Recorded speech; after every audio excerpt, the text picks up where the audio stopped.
Okay. Hey, we have a special little video for you. I'm with Tracy Luster, who leads our Inner Healing Prayer Ministry at the Houston Vineyard. Hello, Tracy. Hello. How are you? And in light of everything we're going through, we just wanted to have a quick conversation to talk about some of the things that I think all of us are experiencing, hopefully give a little bit of a language to it, normalize some of it, understanding that you're not alone, and then maybe some practical tips for how to walk through this season. And then at the end, there'll be an opportunity for you that we'll give you to connect if you feel like you need some more extended prayer. There are people waiting for that as well. But let's jump in. So Tracy, we just finished talking, and we're going through sort of the litany of things that are happening to people emotionally. And you said something that I found really interesting, which is back against the wall, that people, it feels like your back is against the wall. Can you speak a little bit about what that means for you, like what you're experiencing and probably what a lot of us are experiencing?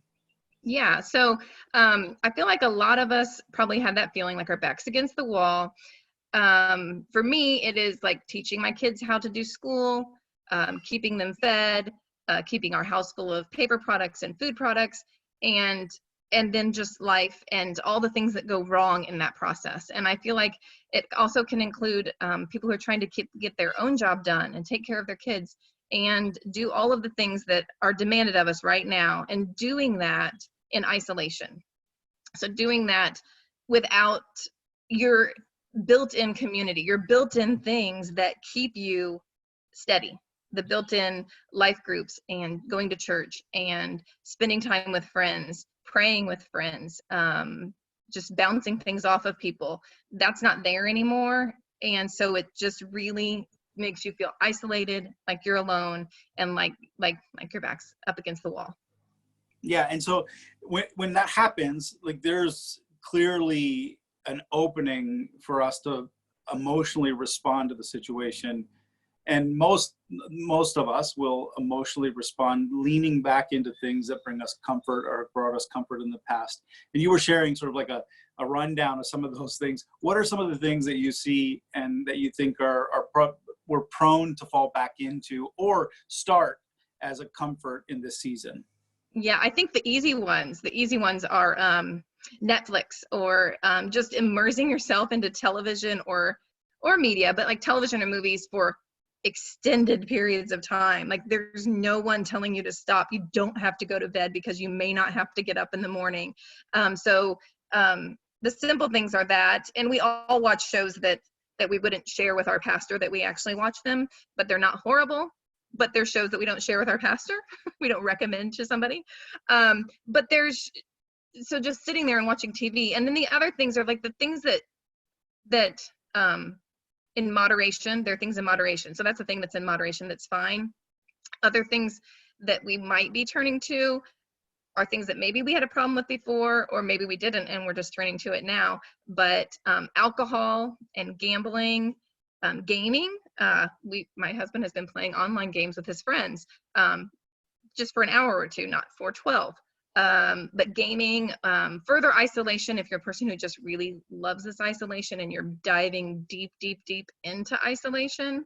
Food in excess or limiting it, whichever one is your vice. I had TV, which I mentioned earlier, media, pornography. There's so many things that we can turn to. Some are okay, some aren't. But now we have to find a way to limit ourselves.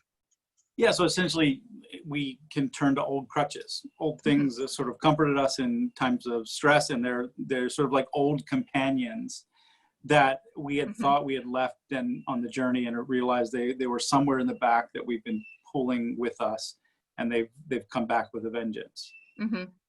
Yeah. And so like in your work, because inner healing is a really integral part of who we are as the Houston Vineyard, and really who we see Jesus, his interest in our inner healing is pretty big. I mean, he really cares about that. And so in your work with this over the years, and what we do in these like sort of one-on-one sessions with inner healing, what do you look at for a time like this, or some of the key things that people can do today that begins to either stop a pattern or address a pattern that is developing, or just sort of like realign in a way that'll help help us walk through however long the duration of this is in a healthy way? I'd say examine yourself first and see what you're doing with your time and where you're overwhelmed, or if you have triggers, if you notice when you don't behave your best or you're not handling things the best, what might have triggered that, what might have led to that outburst or whatever bad situation you're dealing with. But also trying to figure out where, if you can, sit with the Lord and figure out, where did this come from? Why do I desire, I'll say chocolate. Why do I desire chocolate excessively right now? What is missing? And he can show you that. Like, he can sit and show you that if you ask him that. Some of us, we know. Lots of us, we know why we're doing a particular thing, or why we're turning to a certain thing. We know where that came from. And so we may have to go back and revisit whatever it is. If it's a trauma event that led you to this addiction or this pathway, or if it's just other things, if you already know what it is, you may need to revisit it and then spend time with the Lord so that he can take you another layer deeper into your healing from it, or take you another layer deeper into where he needs you to be from your original starting point. Yeah.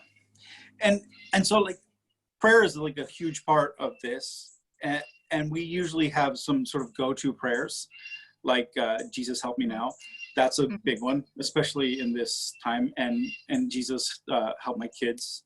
That's one of my big ones. Please fix them. But what are some of the prayers like that you think are seasonal prayers right now that might be a little bit more effective for us than just the general help me with this? I think, other than just help me, I think one of the first ones, which I didn't mention earlier, is asking him for his wisdom and discernment. Like entering into his presence and asking him to give you his wisdom and discernment, which may be something that we don't all ask him for as often. But if you sit and ask him for both, or one or both of those things, I think it just puts you in a place to receive and hear what he has for you. And then I also think that we need to be taking authority in his name. I think that we need to be just in the name of Jesus. I take authority as your daughter, and I ask you, or I command this negative attitude to leave me, or I command this addiction to stop right now in the name of God. So taking authority instead of begging or pleading or asking for help, we need to take authority in his name, and we need to just tell whatever is bothering us to get out in the name of Jesus, or we need to draw in his spirit to help us.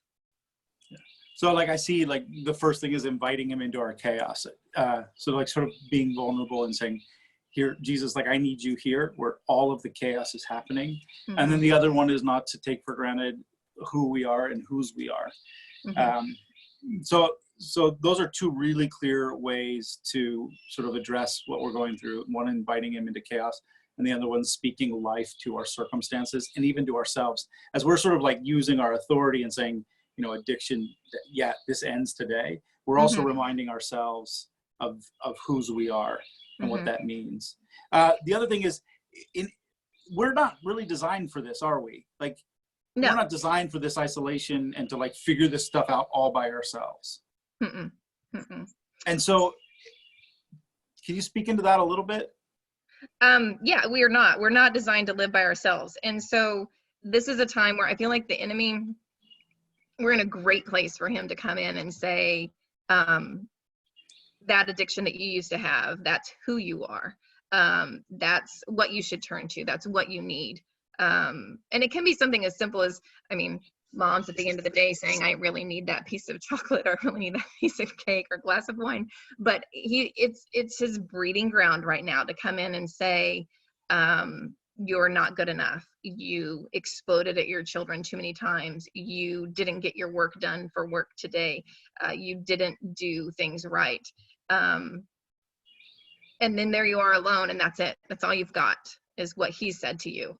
And so we're going to have to choose to remember whose we are and who we are and whose we are in those situations.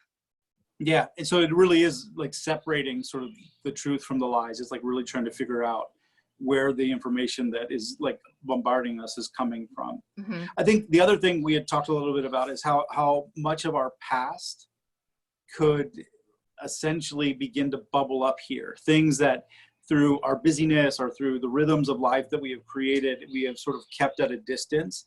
And as some of these hurts or pains or traumas begin to bubble up in these moments, that everything is raw and exposed.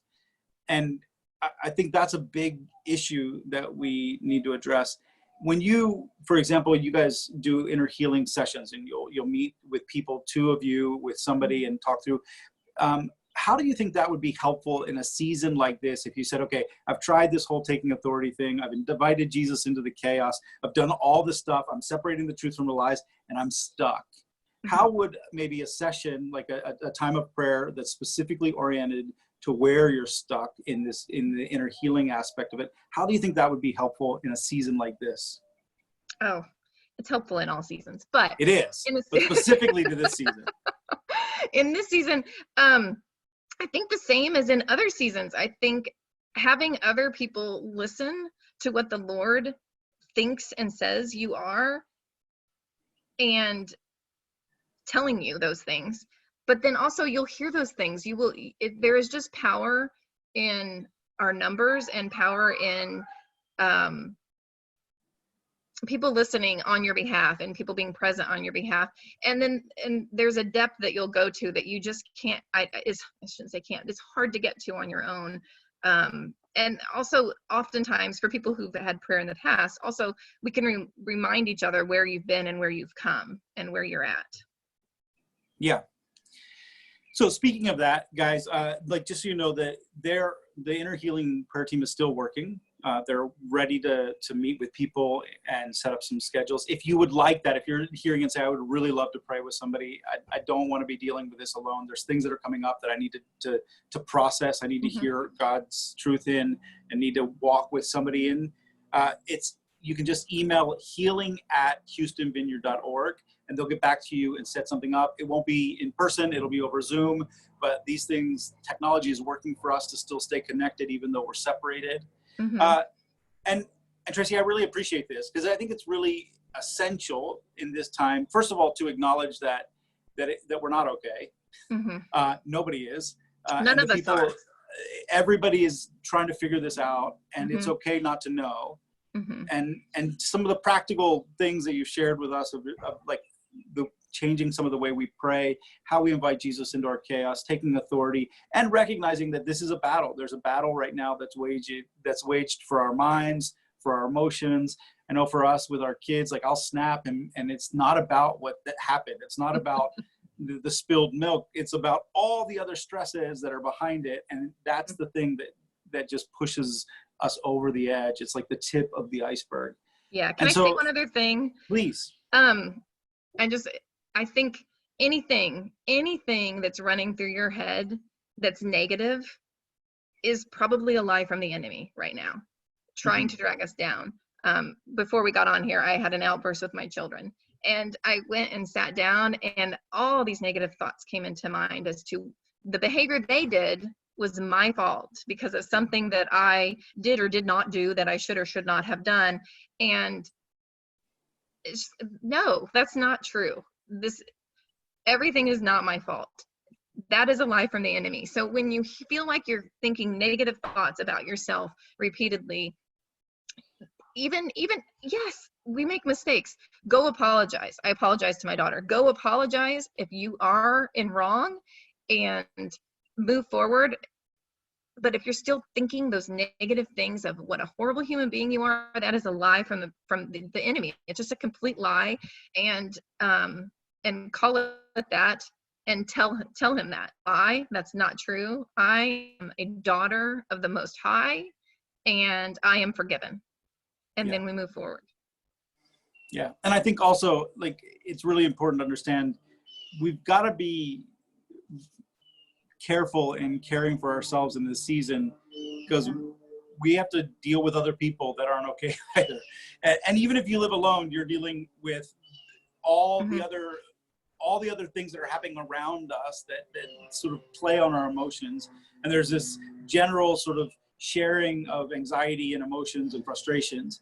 And it's really important and it's a great opportunity actually to be sensitive and to be listening and in some form of examine, to say, okay, here's the things that are happening. Maybe there's something deeper, that the gift in this time is that it bubbles up. And that feels really ugly in the moment that it starts to bubble up. But maybe the gift of it is that it reveals to us a place that God really wants to heal, that is like super deep in us, that we have buried over time. And the bubbling up of it, even though it produces something unpleasant, it gives us an opportunity to see what's there and invite Jesus into it and have some healing for things that maybe have been plaguing us underneath the surface for years and years and years and years. Yeah. So it's good stuff. So healing at HoustonVineyard.org. Tracy, thank you so much. Thank you. I'm going to end the video so that we can save the recording. And yeah, have a good day. You too. All right. Bye, guys. There we go.